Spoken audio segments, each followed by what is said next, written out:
বাংলাদেশ সহ বিশ্বের অন্যান্য উন্নয়নশীল বা অনুন্নত দেশগুলোতে দেখা যায় বন্ধ্যাত্বের কারণ হিসেবে প্রথমেই একজন নারীকে চিহ্নিত করা হয়। কিন্তু গবেষণা বলছে বন্ধ্যাত্বের কারণ হতে পারে নারী, পুরুষ বা উভয়।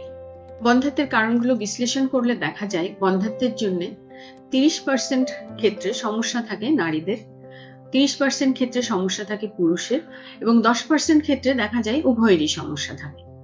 আবার 25% ক্ষেত্রে বন্ধ্যাত্বের জন্য কোনো সমস্যাই পাওয়া যায় না, যেটাকে আমরা বলছি আনএক্সপ্লেইন ইনফার্টিলিটি।